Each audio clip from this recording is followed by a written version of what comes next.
Assembly media పాయింట్కి BJLP నేత ఏలేటి మహేశ్వర్ రెడ్డి వచ్చారు. మీడియా పాయింట్ దగ్గర పొంగులేటి కోసం వెయిట్ చేస్తున్నారు ఏలేటి. 2 గంటల దాకా వెయిట్ చేస్తానని చెప్తున్నారు ఏలేటి మహేశ్వర్ రెడ్డి. పొంగులేటి అక్రమాస్తులపై ఆధారాలతో సహా వచ్చాను, తప్పు చేయలేదని మంత్రి పొంగులేటి నిరూపించుకోవాలి, ఇక్కడికి రావాలి, చర్చించాలి, లేదంటే రాజీనామా చేయాలంటూ ఏలేటి డిమాండ్ చేస్తున్నారు. మధ్యాహ్నం 2 గంటల దాకా ఇక్కడే ఉంటాను అంటున్నారు. ఆధారాలతోటి నేను మీ దగ్గరకు వచ్చినా మరి పొంగులేటి శ్రీనివాసరెడ్డి గారిని రమ్మని చెప్పి కూడా నేను మరి కోరిన.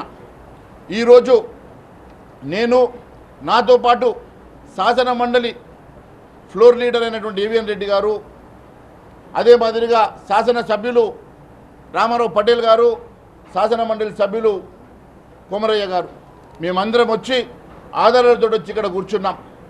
అసెంబ్లీ సాక్షిగా మీడియా పాయింట్ దగ్గర మీ అందరి సాక్షిగా ఆధారాలతో వచ్చిన పొంగులేటి శ్రీనివాసరెడ్డి గారు, మీరు వచ్చి మరి ఈ ఆధారాలు తప్పైతే మీరు ఏ శిక్ష విధించినా మేము దానికి సిద్ధం.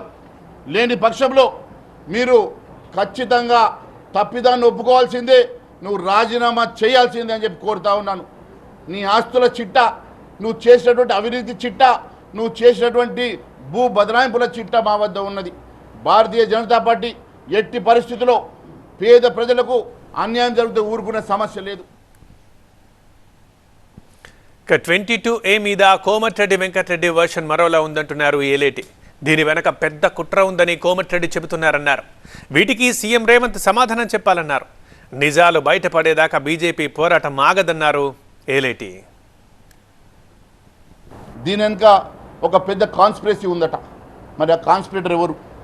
ఆ కాన్స్పిరసీ చేసింది ఎవరు? మీ ముఖ్యమంత్రా, రెవెన్యూ మంత్రా, లేక ఇంకెవరన్నా దీని వెనుక ఉన్నారా? మరి దీనికి కూడా కోమటిరెడ్డి వెంకటరెడ్డి గారు సమాధానం చెప్పాలని కోరుతా ఉన్నాను. మరి ఇవన్నిటికీ కూడా నివృత్తి రావాలంటే ఖచ్చితంగా సిబిఐ ఎంక్వైరీ, ఈడీ ఎంక్వైరీ దీని మీద జరిగి తీరాల్సిందే. ఖచ్చితంగా మీరు హౌస్ కమిటీ వేసి తీరాల్సిందే. అప్పటి వరకు భారతీయ జనతా పార్టీ పోరాటం కొనసాగిస్తుందని తెలియజేసుకుంటూ ధన్యవాదాలు తెలియజేస్తా ఉన్నాను.